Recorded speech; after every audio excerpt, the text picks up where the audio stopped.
기도하시겠습니다. 사랑하는 하나님 아버지, 지난 한 주간도 하나님 은혜 아래 살게 하시고 하나님 이렇게 나와서 예배하게 하심에 참으로 감사와 찬양을 하나님께 올려드립니다. 세상은 시끄럽고 하나님이 없는 세상처럼 보이지만 역사를 주관하시며 우리의 생사화복을 주관하시며 모든 것을 바라보고 계시는 살아계신 하나님 참으로 감사를 드립니다. 여호와는 우리의 선한 목자이시기에 저희들 항상 부족함이 없습니다. 날마다 우리의 영혼을 푸른 풀밭과 쉴만한 물가로 인도하여 날마다 주시니 감사합니다.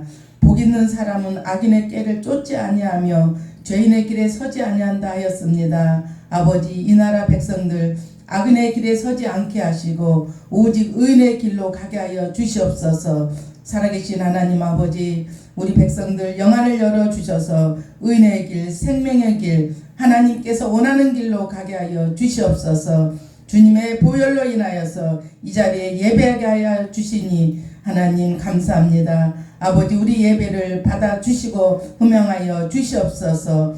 전하는 자나 듣는 자에게 성령으로 기름 부어주시고 성령 충만케 하시고 이 말씀 잘 듣고 한 주간도 하나님 이 말씀으로 살게 하여 주시옵소서. 감사를 드리며 예수님 이름으로 기도드립니다. 아멘. 오늘 본문 말씀은 아버지의 슬픈 탄식입니다. 제가 설교보다 이 말씀을 한 번 더 읽는 게 오히려 더 은혜가 되는 것 같습니다. 우리가 이사야 1장 1절에서 9절까지 다 같이 한번 합독하시겠습니다. 이사야 1장 1절에서 9절까지 함께 크게 합독하시겠습니다. 이 하나님의 마음이 여기에 다 들어있더라고요. 이거 하면서 제가 이걸 들으면서 하나님의 마음과 우리 부모가 자식을 양육할 때 그 마음하고 똑같다는 마음이 들었습니다. 한번 다 같이 합독하시겠습니다. 유다왕 우시야와 요담과 아하스와 히스기야 시대에 아모스의 아들 이사야가 유다와 예루살렘에 대하여 본 이상이라. 2절 하늘이여 들으라, 땅이여 귀를 기울이라. 여호와께서 말씀하시기를 내가 자식을 양육하였거늘 그들이 나를 거역하였도다. 소는 그 임자를 알고 나귀는 주인의 구유를 알건만은 이스라엘 백성은 알지 못하고 나의 백성은 깨닫지 못하는도다 하였도다. 슬프다, 범죄한 나라여, 허물진 백성이요, 행악의 종자여, 행위가 부패한 자식이로다. 그들이 여호와를 버리고 이스라엘의 거룩한 자를 만홀히 여겨 멀리하고 물러갔도다. 너희가 어찌하여 매를 더 맞으려 하고 더욱 패역하느냐. 온 머리는 병들었고 온 마음은 피곤하였으며 발바닥에서 머리끝까지 상한 곳이 없이 상한 것과 터진 것과 새로 맞은 흔적뿐이거늘 그것을 싸매며 기름으로 유하게 함을 받지 못하였도다. 너희 땅은 항모하였고 너희 성읍들은 불에 탔고 너희 토지는 너희 목전의 이방인에게 삼키웠으며 이방인에게 파괴됨 같이 항모하였고 딸 시온은 포도원의 망대같이 온두밭에 상직막같이 에워싸인 성읍같이 겨우 남았도다. 만군의 여호와께서 우리를 위하여 조금 남겨두지 아니셨다라면 우리가 소돔 같고 고모라 같았을 것이리로다. 아멘. 본문 말씀 들으니 하나님의 마음이 오지 않습니까? 이사야 뜻은 여호와는 구원이시라는 뜻입니다. 선지자 이사야는 우시왕 말년에 소명을 받았지만 전적으로 활동한 시기는 아하스 왕 때 활동을 하게 됐습니다. 히스기야 시대에 주로 남왕국 유다와 예루살렘을 중심으로 맹활약하다가 히스기야 아들 얼마나 악한지 몰라요. 므낫세 왕인데 므낫세 왕이 어떻게 이사야를 죽였냐면요. 므낫세 왕이 그 부하들한테 야 이사야를 잡아 오라라 그랬는데 부하들이 그 이사야를 잡으러 가다가 도대체가 막 도망가는 이사야를 쫓으다가 이사야가 없어졌어요. 그때 이사야가 어디로 들어갔냐면 고목나무, 큰 고목나무가 구멍이 뚫렸나 봐요. 그 속으로 쏙 들어가서 숨었는데 그것을 톱으로 맨 밑에 잘라가지고 므낫세 왕한테 갖다 줍니다. 그런데 므낫세 왕이 뭐랬냐면 그 이사야를 든 그 고목나무를 반으로 가르라고 그래요. 그래서 이사야는 므낫세 왕 히스기야 왕 아들한테 제일 악한 므낫세 왕한테 순교를 당하고 맙니다. 하나님 선지자들이나 하나님의 주님의 제자들을 보면 다 순교하시더라고요. 대부분 보면. 근데 순교가 아무나 하는 게 아닌 것 같아요. 하나님이 제일 사랑하는 사람을 꼭 순교하는 것 같아요. 어떤 사람이 그러더라고요. 나는 절대 목사 사모는 되기 싫다고. 저는 정말 목사 사모가 되면은 고생만 하고 그런다는 거예요. 대부분 목사도 안 한다고 하지만 목사 사모도 안 한다고 그러는데, 그러니까 어떤 분이 옆에 있다가 그러시더라고요. 목사 사모는 아무나 시키는 게 아니라고.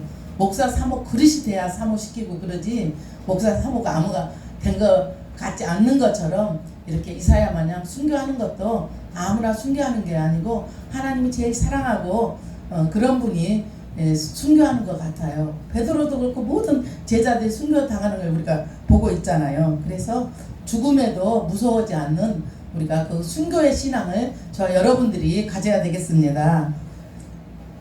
이사야에서 첫 번째 죄는 우상숭배 죄입니다. 하나님이 제일 싫어하시는 게 우상숭배하는 죄입니다. 근데 우상숭배라는 게 무슨 다른 또 이렇게 우상을 섬기는, 다른 신을 섬기는 우상도 있지만 또 하나님보다 더 사랑하는 거, 돈을 더 사랑한다든가 자녀를 더 사랑한다든가 하나님보다 더 사랑하는 게 우상입니다. 하나님께서는 우상을 섬기는 걸 제일 싫어하고, 우리 하나님은 질투하시고 시기도 많으십니다. 그래서 하나님보다 더 사랑하는 거 있으면 하나님은 싫어하십니다. 그래서 우상 숭배하면 되지 않는 것입니다. 그들이 우상 숭배에 죄에 빠졌을 때 쇠퇴하고 이방인의 침범을 당하고 나라가 망하는 것을 볼 수가 있습니다. 제가 요즘 우리나라를 볼 때도 하나님께서 진노하고 계시고 새롭게 하나님께서 이 나라를 다시 개혁하려고 하는 것을 볼 수 있습니다. 아마 우리 또 예수 믿는 사람들도 또 우리 교회도 아마 하나님보다 우상을 많이 섬기고 있지 않나, 이런 생각을 많이 해봅니다. 우상 숭배로 인해서 우리나라가 이 지경까지 되지 않았나, 저는 개인적으로 그렇게 생각합니다. 이사야의 죄 둘째는요, 윤리와 사회 정의였습니다. 여호와께서 바른 신앙에는 바른 윤리가 동반한다 하였습니다. 우상 숭배에 빠질 때 사회 윤리 또한 폐륜에 빠지게 됩니다. 그러므로 이사야는 술 취함을 경계하고 사치와 부와 권력을 의지하고 교만한 것을 경계하며 탐욕과 압제의 죄를 규탄합니다. 하나님은 죄를 용서하지 않으시기 때문에 죄를 분명히 심판하십니다. 하나님은.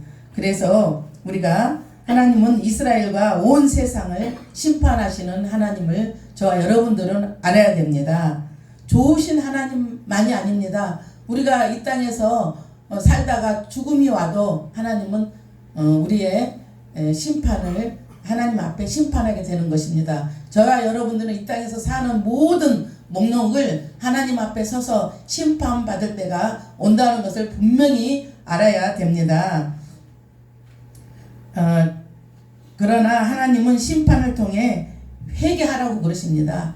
막 때리고 막 혼내고 이러지만 하나님은 그걸 통해서 회개하고 하나님께 돌아오라고 그러는 것입니다. 우리가 자식을 때릴 때 그냥 죽게 때리는 거 아니잖아요. 너희들 때려도 엄마 말 잘 듣고 앞으로 이렇게 잘하라고 때리는 거지, 그냥 죽게 때리는 것 같지 않게 하나님도 이스라엘 백성과 저희들을 혼낼 때 죽게 때리는 게 아니라 너희들 회개하고 하나님께 돌아와서 구원받으라는 하나님의 말씀입니다.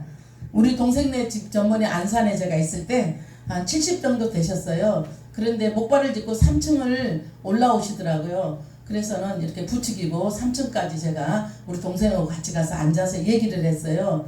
아니 어떻게 하다가 이렇게 다리가 이렇게 편찮으시냐고 그랬더니 다리 이 엉덩이 밑으로 이쪽이 다 자기 살이 아니고 그걸 뭐랄까 요즘에 그 공무로 하셨는지 아무튼 자기 살이 아니시더라고요. 그래서 어떻게 이렇게 많이 다치셨어요? 그랬더니 자기가 얘기하더라고요. 자기는 어렸을 때 교회를 좀 다녔대요.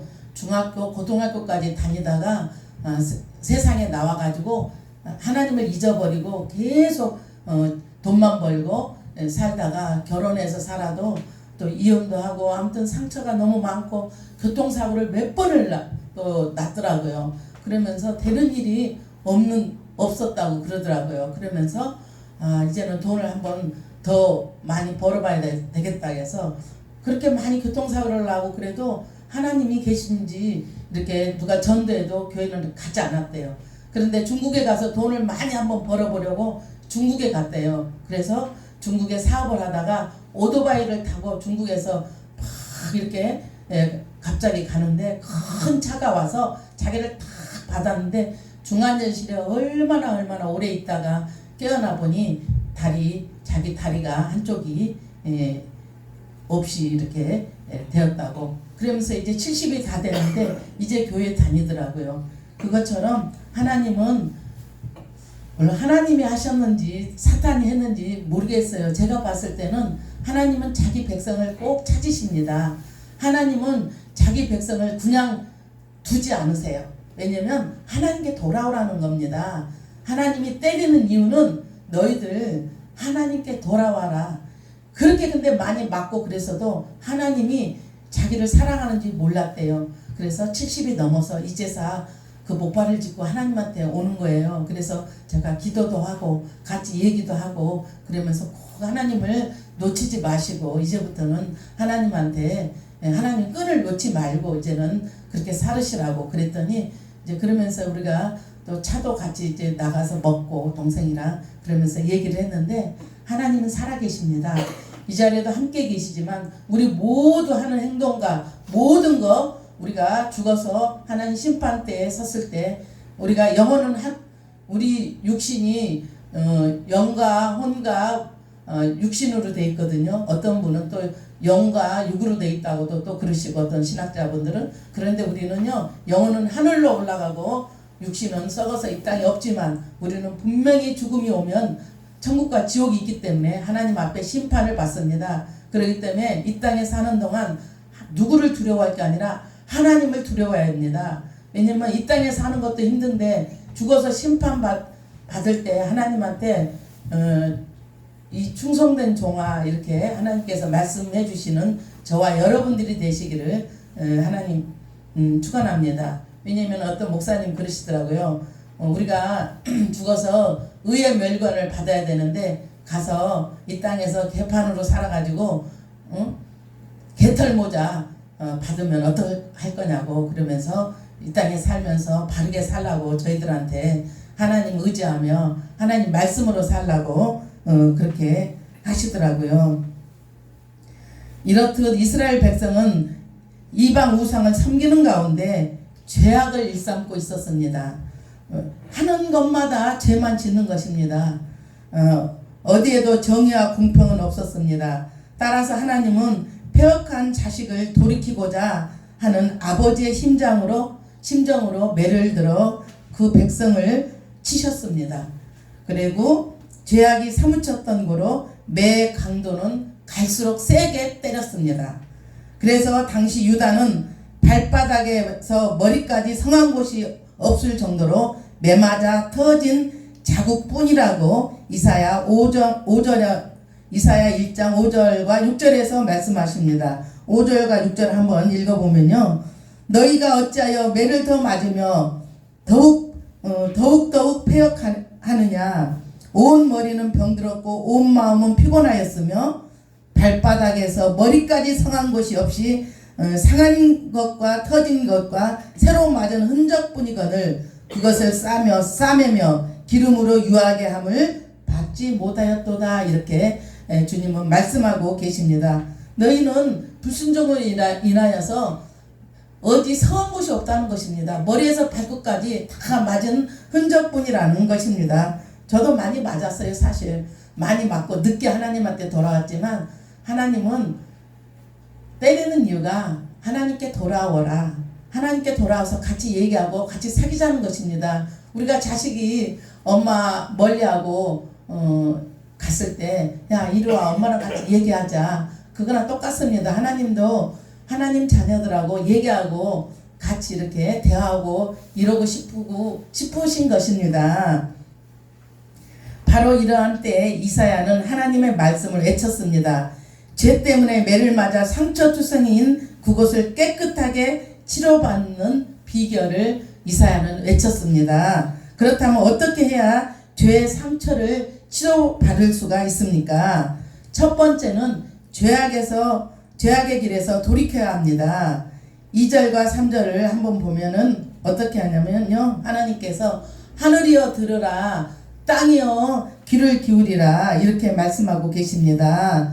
여호와께서 말씀하시기를 내가 자식을 양육하였거늘 저들이 나를 거역하였도다, 이렇게 아픈 마음을, 아픈 심정을 말씀하고 계시고요. 소는 그 임자를 알고 나귀는 주인의 구유를 알건만은 이스라엘은 알지 못하고 나의 백성은 깨닫지 못하도다, 이렇게 말씀하고 계십니다. 아니 소도 그 임자를 알고 주인을 알고 나귀는 주인의 구유를 알건만은 너희들은 왜 나한테 돌아오지 않느냐고 하나님께서 말씀하십니다. 한마디로 얘기하면 너희들은 짐승보다 못하다는 겁니다. 소도 만약에 불이 나잖아요. 그런데 소가 절대 불이 나도 안 따라와요. 만약에 그 여물통 있잖아요. 그걸 들고 나오면 걔가 따라와요. 그것처럼 하나님께서 너희들은 짐승보다 못한 너희들이구나. 정말 나를 왜 그렇게 아이들을 우습게 하냐고, 나를 이렇게 거역하냐고 하나님께서 슬픈 통곡의 말씀을 하시는 것입니다. 그래서 하나님께서는 자식을 양육하였거든 소와 짐승보다 못하는 너희들이라고 이렇게 말씀하고 있습니다. 이사야는 유다 백성이 왜 하나님께 매를 맞았는지 분명하게 일깨워 주셨습니다. 그것은 하나님을 배반하고 떠나 거역하였기 때문이라고 말씀하고 있습니다. 지금 우리나라를 보면은 하나님을 떠나 우상 숭배하고 하나님보다 더 다른 것들을 우상시하는 목사들이 너무도 많습니다. 교단들이 너무도 많습니다.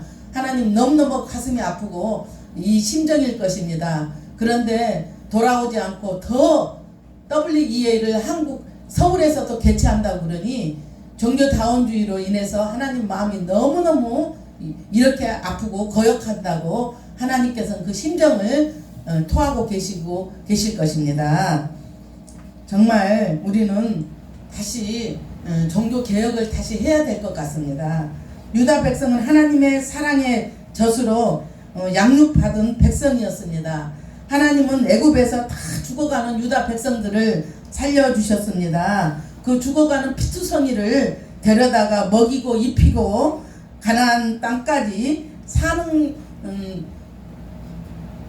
나라까지 이렇게 해주셨건만 이스라엘 백성은 그걸 알지 못하는 거예요. 왜 고기라도 조금 더 먹은 애굽에 있게 놔두지 왜 데려왔냐고 그렇게 불평하는 이스라엘 백성을 볼 때 저와 여러분들께서도 하나님한테 혹시 불평한 적이 있지 않습니까? 하나님은 정말 우리를 사랑하시는데 우리는 그 하나님의 사랑을 잘 알지 못하고 저도 살았던 것 같습니다. 그들은 이방 우상을 따르고 세상을 따라 제 멋대로 살았습니다. 어떻게 살았냐면 술 먹고 담배 먹고 자기 맘대로 먹는 거예요. 도둑질하고 주일날은 또 주일도 지키지 않고 등산 가고 또 주일날 대부분 다 사람들 가서 보면은 그걸 하더만요. 그 경륜, 경마 또 이런 것도 하고 자기 속에는 어른대로 사는 것입니다. 요즘에 또 인터넷 도박을 해서 어떤 사람은 7억을 없앤가 하면 어떤 안산에 사는 어떤 애는 엄마가 아들 앞으로 일찍이 집을 한 채 해놨대요. 해주었대요. 그런데 거기다가 2억을 빼가지고 요즘에 인터넷 도박이 그렇게 많이 하는 걸 못 봤어요. 많이 하는 사람을 많이 봤어요.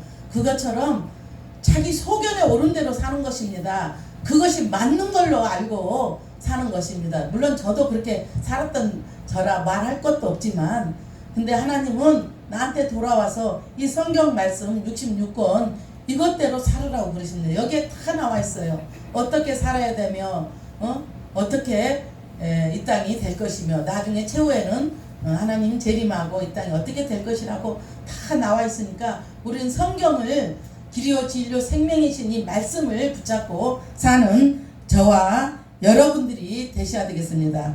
자기 소견에 옳은 대로 사는 게 그게 자기는 맞는 걸로 생각하고 살기 때문에 이렇게 뒤돌아 서지 않는 것입니다. 하나님 말씀으로 정말 우리는 살아야 될 줄 믿습니다. 하나님은 아랑곳하지 않고 하나님을 멸시하고 무시했기 때문에 그렇게 사는 것입니다. 각종 절기를 이용해서 자기 배만 채웠습니다. 이스라엘 백성들이 절기 때 자기 배만 채웠다고 하나님께서 말씀하고 있습니다. 하나님은 성에와 아울러 악을 행하는 것은 내가 견디지 못하겠다고 13절에 말씀하고 계십니다. 13절을 보면은 헛된 재물을 다시 가져오지 말라. 분양은 나의 가증이 여기는 바요. 월삭과 안식일과 대회로 모이는 것도 그러하니 성애와 아울러 악을 행하는 것을 내가 견디지 못하겠노라. 이렇게 말씀하고 있습니다.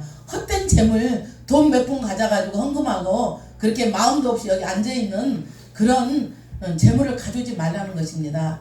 하나님은 그 어떤 것보다 중심을 보시는 하나님이십니다. 우리가 마음의 중심을 보시는 하나님이십니다. 헛된 재물 그런 거 가져오지 말라는 거예요.